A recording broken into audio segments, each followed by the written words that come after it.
Hello, everyone.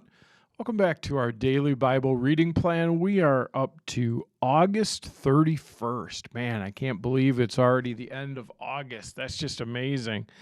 And we're going to be in Job 37 through 39, 2 Corinthians 4:13 through 5:10, Psalm 44, 9 to 26, and Proverbs 22, verse 13. So starting here in Job 37, verse 1, my heart pounds as I think of this. It trembles within me. Listen carefully to the thunder of God's voice as it rolls from his mouth. It rolls across the heavens, and his lightning flashes in every direction. Then comes the roaring thunder. The tremendous voice of his majesty does not restrain it when he speaks. God's voice is glorious in the thunder. We can't even imagine the greatness of his power. He directs the snow to fall on the earth and tells the rain to pour down. And then everyone stops working so they can watch his power. The wild animals take cover and stay inside their dens. The stormy wind comes from its chamber, and the driving winds bring the cold. God's breath sends ice, freezing wide expanses of water. He loads the clouds with moisture, and they flash with his lightning. The clouds churn about at his direction. They do whatever he commands throughout the earth. He makes these things happen either to punish people or to show his unfailing love. Pay attention to this, Job. Stop and consider the wonderful miracles of God. Do you know how God controls the storm and causes the lightning to flash from the clouds? Do you understand how he moves the clouds with wonderful perfection and skill?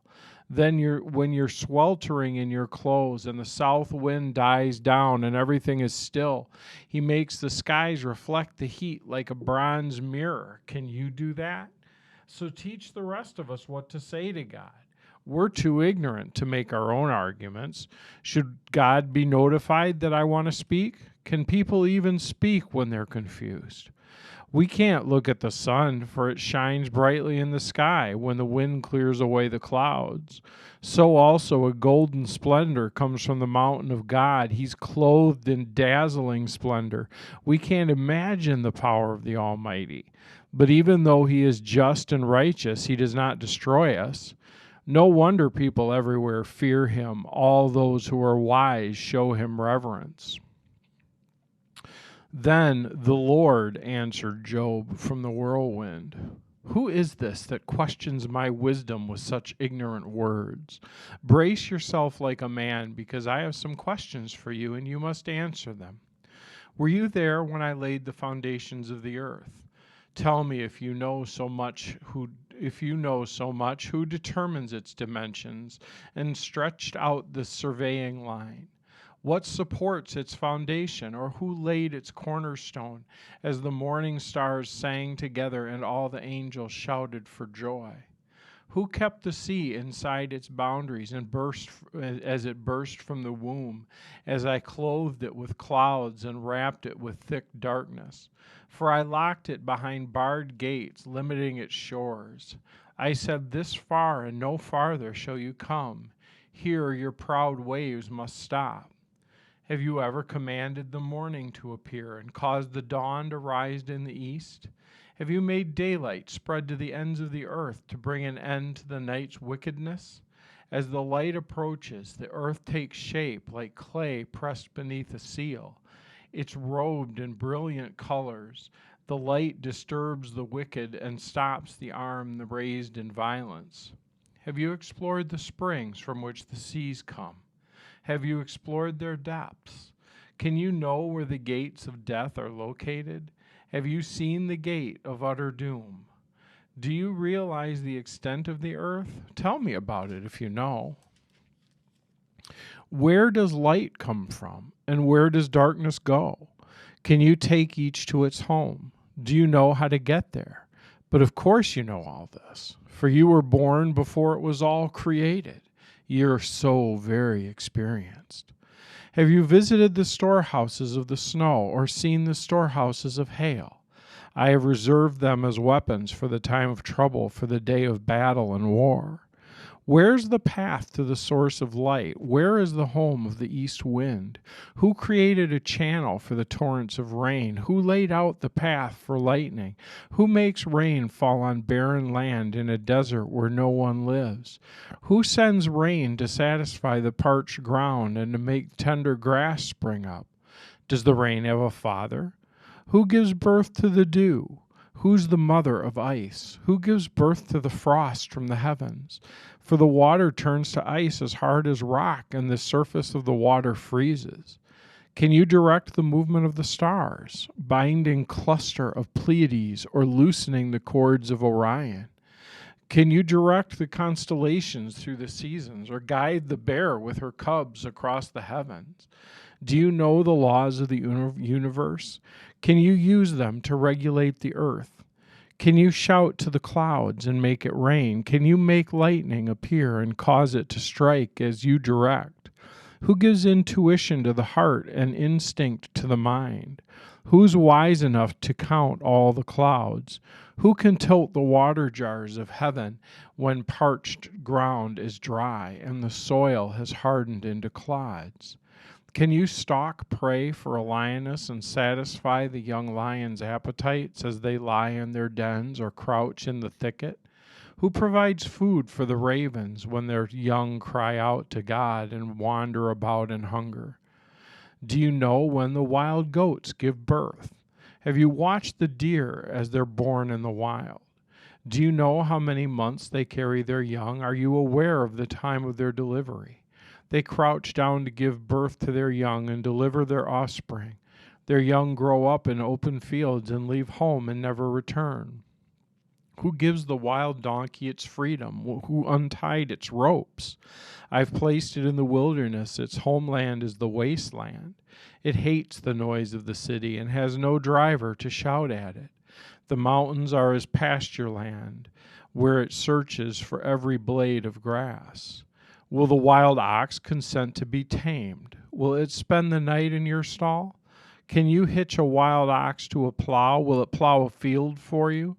Given its strength, can you trust it? Can you leave and trust the ox to do your work? Can you rely on it to bring home your grain and deliver it to your threshing floor? The ostrich flaps her wings grandly, but they are no match for the feathers of the stork. She lays her eggs on top of the earth and then letting them be warmed in the dust. She doesn't worry that a foot might crush them or a wild animal might destroy them. She's harsh toward her young, as if they were not her own. She doesn't care if they die. For God has deprived her of wisdom. He's given her no understanding. But whenever she jumps up to run, she passes the swiftest horse with its rider. Have you given the horse its strength, or clothed its neck with flowing mane? Did you give it the ability to leap like a locust? Its majestic snorting is terrifying. It paws the earth and rejoices in its strength when it charges out to battle. It laughs at fear and is unafraid. It does not run from the sword. The arrows rattle against it and the spear and javelin flash. It paws the ground fiercely and rushes forward into battle when the ram's horn blows.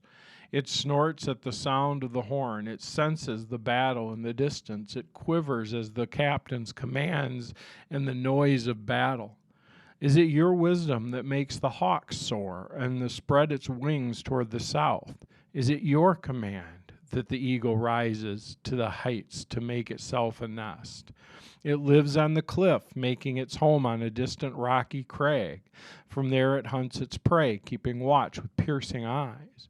Its youngs gulp down blood. Where there's a carcass, there you'll find it. Then we go to 2 Corinthians chapter 4, starting in verse 13.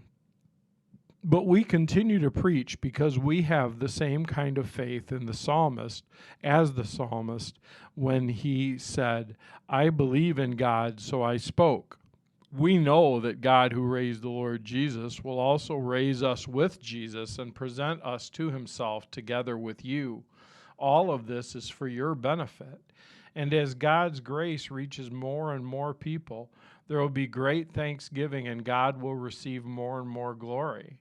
That's why we never give up. Though our bodies are dying, our spirits are being renewed every day.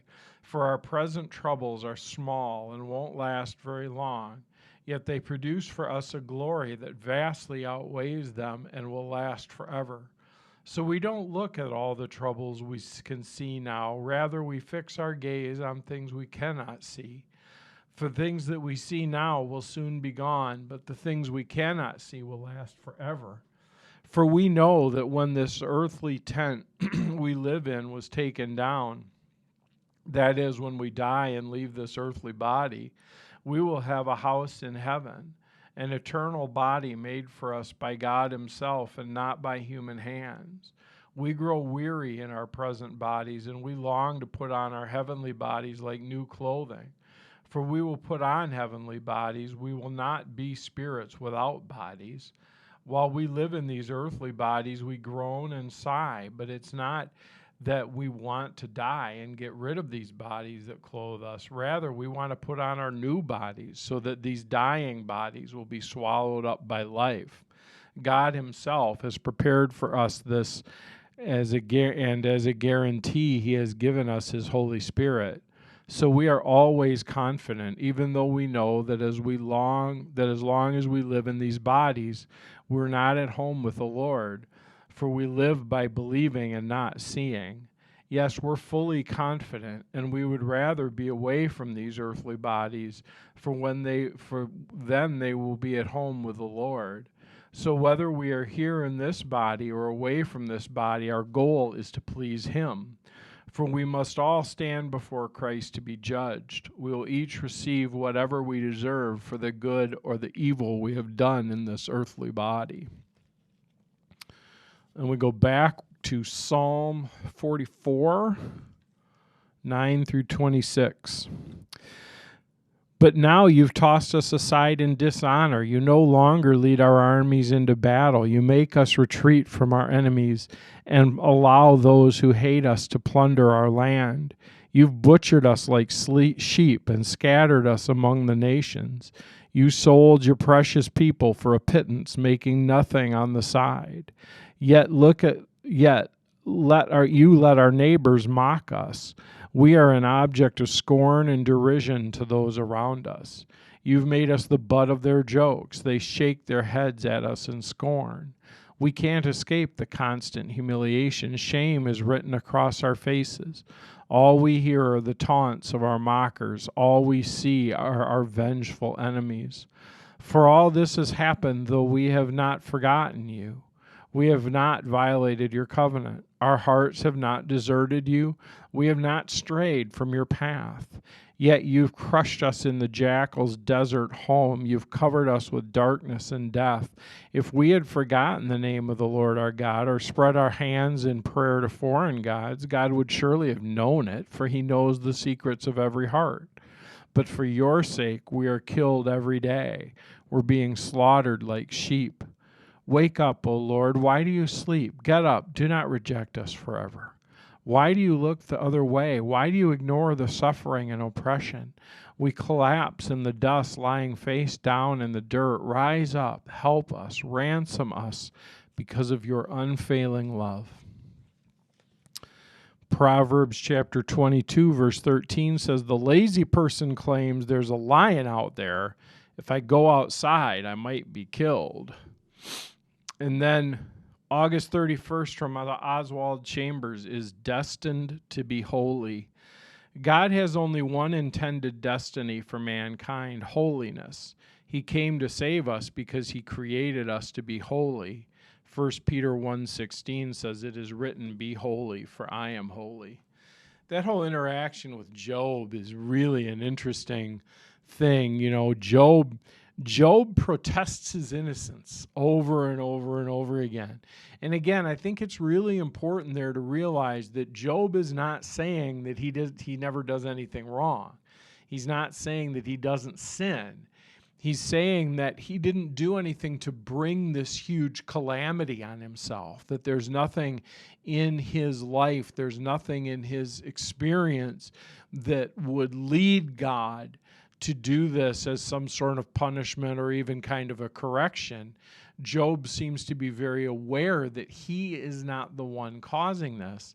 And yet he's upset with God, though, about it, of course, naturally. And Job expresses himself, very, very openly and very clearly with God. And I think that's a great model. God invites that. We see that across Job. We see that across the Psalms, where people are very open in just taking their reality of their experience and laying it before God in kind of a very, very bare, very raw, very real way, and not pulling punches and not feeling like they have to just say the right thing. And yet at the same time, there's a balance in that. Because God then comes to Job and God says, look, Job, were you there when I created everything? Were you there when I brought the water on the earth? Were you there when I set the animals? And God is saying to Job, Job, you don't know as much as you think you know. And I have a feeling that's something that God is saying to me pretty constantly is, Phil, you don't know as much as you think you know. And so God does invite us. He directs us to come before him openly and honestly. And part of that, though, is coming honestly about ourselves, that we don't know what we think we know, and we don't have the wisdom to judge God. And so we can very, very, very honestly lay out how we feel and what we're going through. But at the same time, we have to be careful to balance that with recognizing that God is God and we're not. He understands things that we don't understand. He knows, he's working on, he's doing things that we don't always get. So it's just a really good reminder in Job of that balance between that raw honesty that God really does want from us, and at the same time that respect that understands that he is God and we're not. So let's close with prayer today. Father, I'm so grateful that you brought us back to your word today. I'm grateful that you continue to speak to us in the words you've given us. Thank you that you're with us today. Thank you that we can come before you and just express the raw sort of emotion that we have, but help us always to do that with that balance of respect and understanding and remembering that you are God and we are not. In Jesus' name.